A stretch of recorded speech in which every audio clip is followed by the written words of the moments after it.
Kevin, once again, I'd like to thank you for letting me be a part of the grand illusion and changing the public's consciousness. Now, I'd like you to tell me about how the primary purpose of the mind is to create imaginary separations and distinctions between itself and others.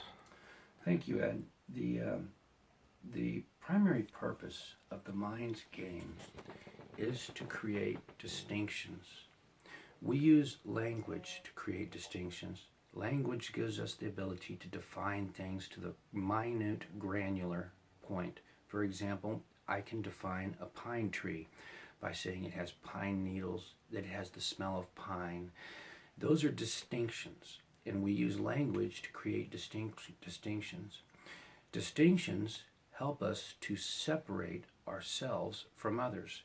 So the mind's game is constantly to find distinctions which make us different or feel superior to the other person. That's what the mind's game is. Outside of food, water, and survival, we are constantly playing the game of I am right and you are wrong. And it's using distinctions that we are able to conquer and win this game, or feel like we win this game. The funny thing about the game of I am right and you are wrong is that when we win this game, we actually lose. It's the only game that when you win, you lose. Because when you make yourself right, you have to make somebody wrong. And when you make somebody wrong, there is a separation between you two. And that's the funny thing about the mind's game. In reality, there is no such things as problems. You see, problems are nothing more than the mind not wanting or liking the natural state at which the problem has found an end. Everything will resolve itself. In fact, everything happens exactly as it's supposed to. It's just that we don't necessarily like the way that it ended. And then on page 37, you said how we must all work as a team. That has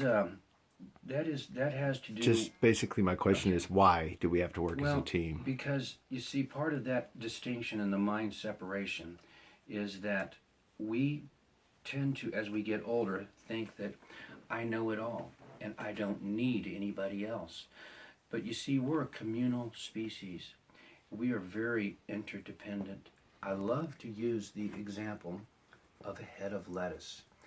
You know, when you go to Whataburger and get yourself a hamburger, you don't think about the fact that that head of lettuce was grown in California, that a migrant worker might have lopped it off with a knife, put it in a bag. It was carried to a station where the head of lettuce was cleaned. It was loaded onto a truck, driven by a man across the country to a produce terminal where a salesperson went and met with a regional manager, and that head of lettuce ended up at a Whataburger where a menial worker making $7 an hour cut that lettuce, and then it was placed on your hamburger, and all these people touched that lettuce so that you could have that Whataburger with lettuce.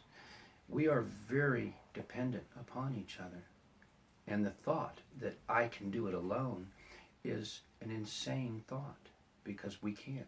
We are dependent upon each other for our survival.